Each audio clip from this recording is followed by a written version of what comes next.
Before the video begins, I'd like to address a personal matter. Please join my Discord, where I regularly share smaller updates throughout the day about my new videos.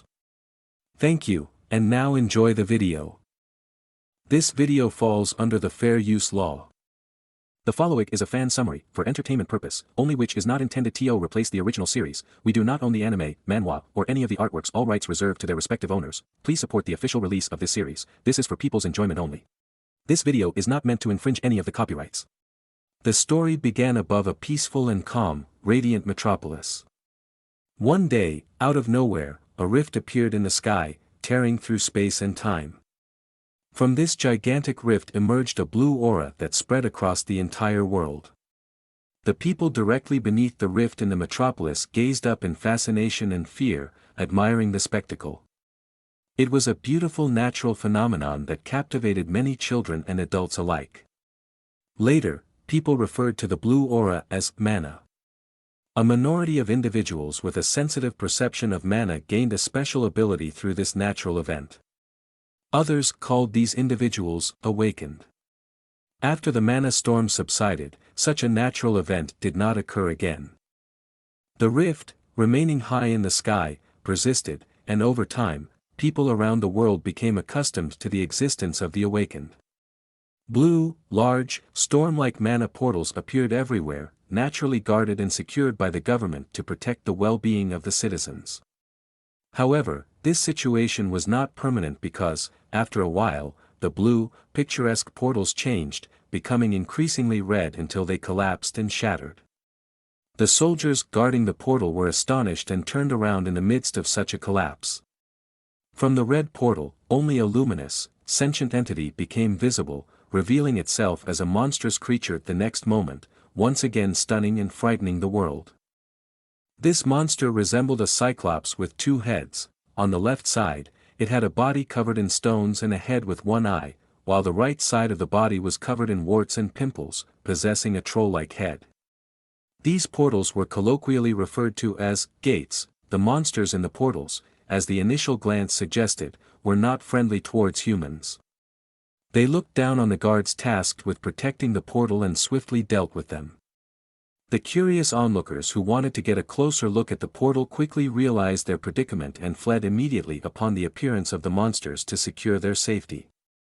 Panic-stricken, they ran as fast as possible, accompanied by loud and frantic screams echoing through the city. However, even as practically everyone fled, there was one who faced the danger head-on and confronted the monsters. From that day on, the entire world found itself in the midst of a kind of apocalypse. The man who did not immediately flee stood directly in front of the monster, showing no signs of panic or intent to run away, much like the other people. It didn't take long for the monstrous entity to seize the opportunity and swing its weapon to eliminate the courageous man. Yet, even in such a situation, the man seemed unafraid and continued to confront the monster. Our protagonist was running through a dense forest in a hurry. Completely out of breath, trying to reach a designated meeting point on time. Breathless, he thought about being terribly late on such an important day. His comrades, already at the agreed meeting point, saw our protagonist rushing towards them. His comrades included a woman named Kim Jimin, belonging to the Dawn Guild and having the class of a warrior. She was responsible for melee damage and was at the C rank.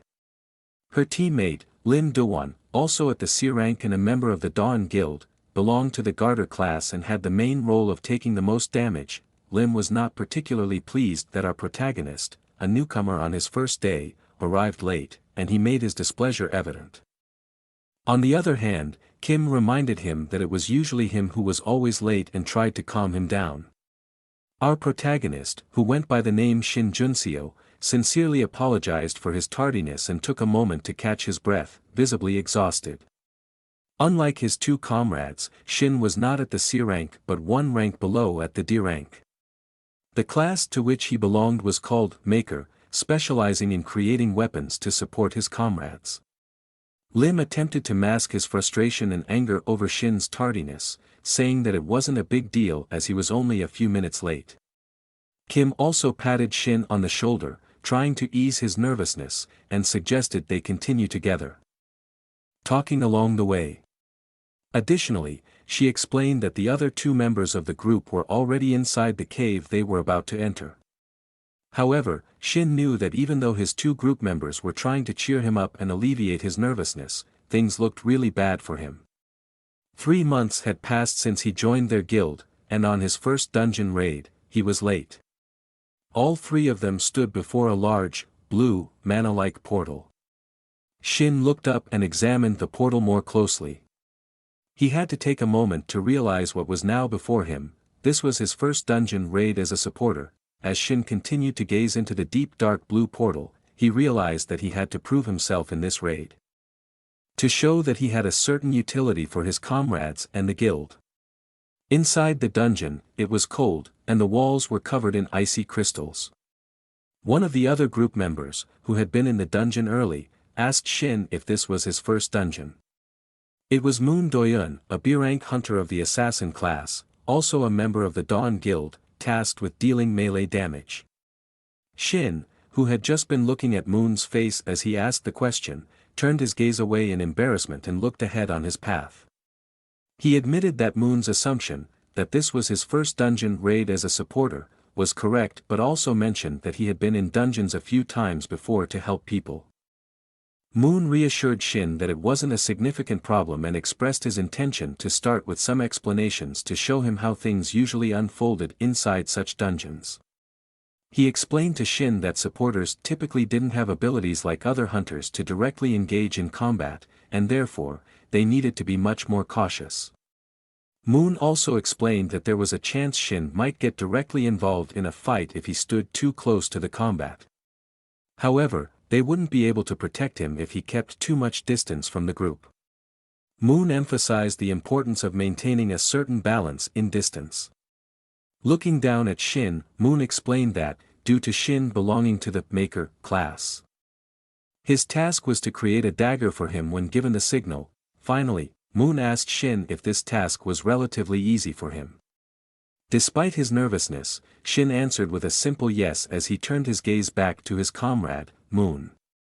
Nervously, Shin also inquired if that was all he had to do and if there were any other weapons he might need.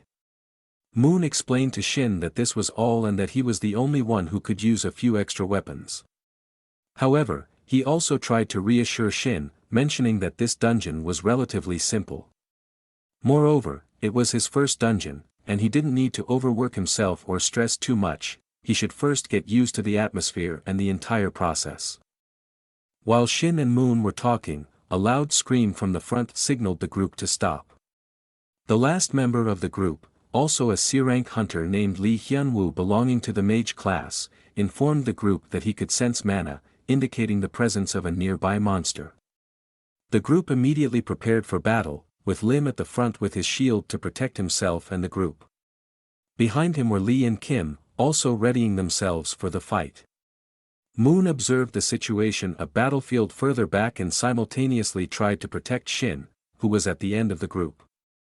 Moon asked Lee if he had any further notes about the mana. Lee explained to Moon that he could identify 3 smaller mana sources and 1 large mana source. Additionally, he mentioned that the large one might be a boss monster. Moon found it somewhat peculiar that a boss monster was so far ahead in a dungeon. Normally, such a monster wouldn't appear so far forward. Moon didn't show his doubts and ordered the group that he would take care of the boss monster while the others should handle the smaller mana sources. Moon then turned to Shin and asked him how long it would take to make a dagger if he had to hurry. Shin explained that he would need about 20 seconds if he rushed, but he also noted that his weapons would only last for a little less than a minute. Moon took off his breath mask and said that it would be sufficient, instructing Shin to start producing the weapons. He wanted to end the fight in less than 40 seconds. Shortly after the group prepared for battle, 3 smaller and 1 larger crystal lizard rushed towards the group. The smaller crystal lizards were classified as level D threats. These monsters typically grew on mana stones that grew in dungeons. The appearance and abilities of these monsters depended on the type of mana stones they grew on. Lim and Kim were both eager for the upcoming fight, looking forward to the action. Lim immediately used one of his abilities, emitting a terrifying purple presence. He stomped one of his feet on the ground, almost causing it to collapse.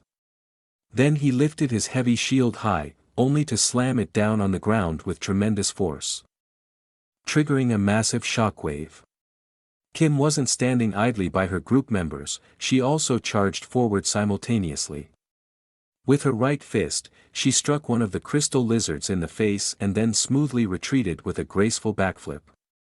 As she landed on the ground with a superhero pose, the crystal lizard was incapacitated and knocked out. However, the other two smaller lizards had already recovered from Lim's attack and charged towards the group again. Only the larger, purple crystal lizard was still somewhat dealing with the effects of Lim's ability, paralyzed on the ground. Kim understood the situation immediately and warned her comrades.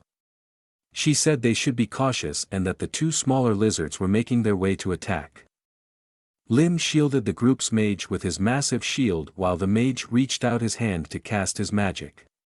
Confident and with a clear goal in mind, Lee conjured his fire magic onto the smaller lizards.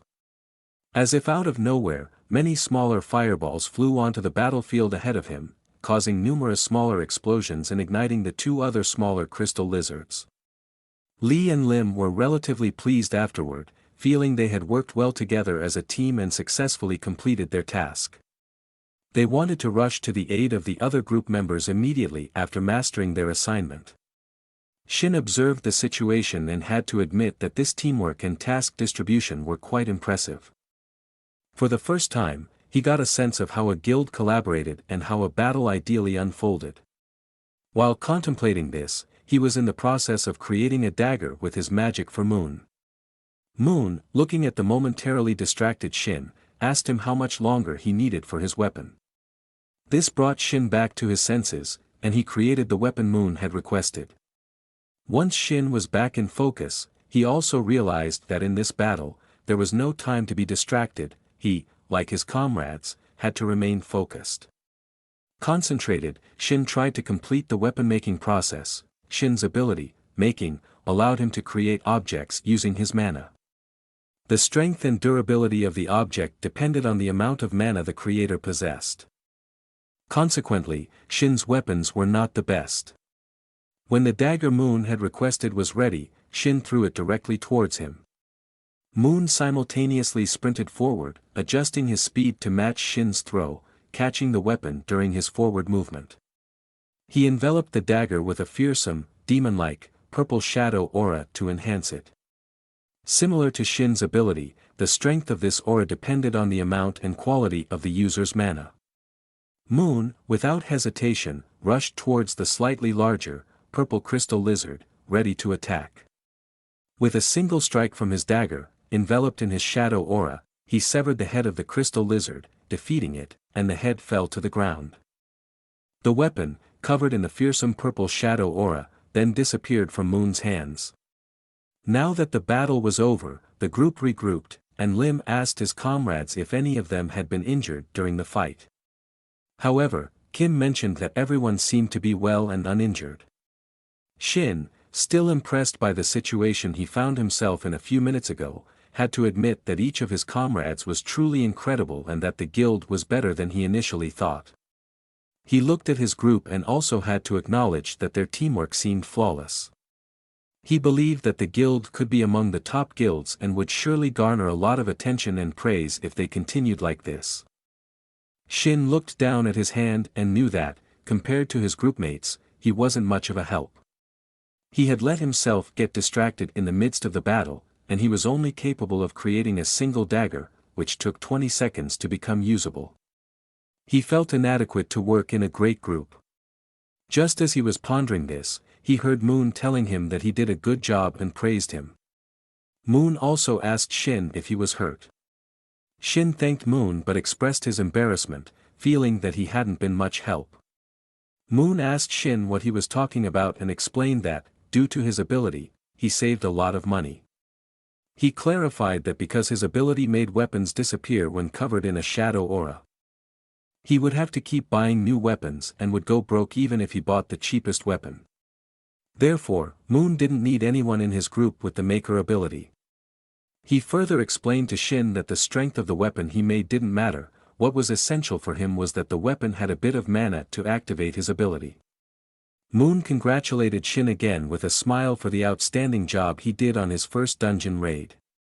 He also expressed his anticipation for future adventures with Shin, hoping he wouldn't leave the group too soon.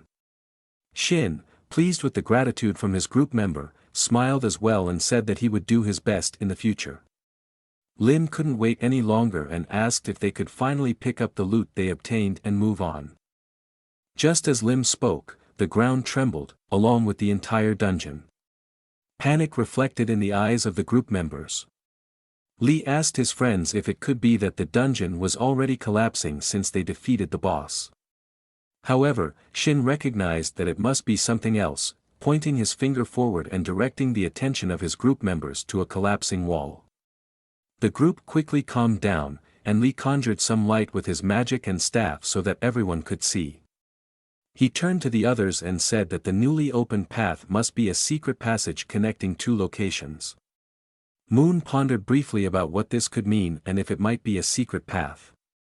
Lim was completely dazzled by this secret path and, due to his knack for connecting things, could only think about hidden treasures. Without thinking, he wanted to go straight along it. Kim, too, was immediately captivated by her fantasies, with hidden treasures the only thing on her mind. Like her group member, she wanted to plunge into the mysterious path without a second thought. Only Lee could think a bit more and tried to calm his comrades. Moon asked Lee if he could use his magic to detect potential dangers, to which Lee replied negatively, saying that he couldn't perceive hidden dangers in the new secret path. Moon then explained that, due to no visible threat, there was no reason not to enter the mysterious path and explore it. He thus gave the command to enter the cave.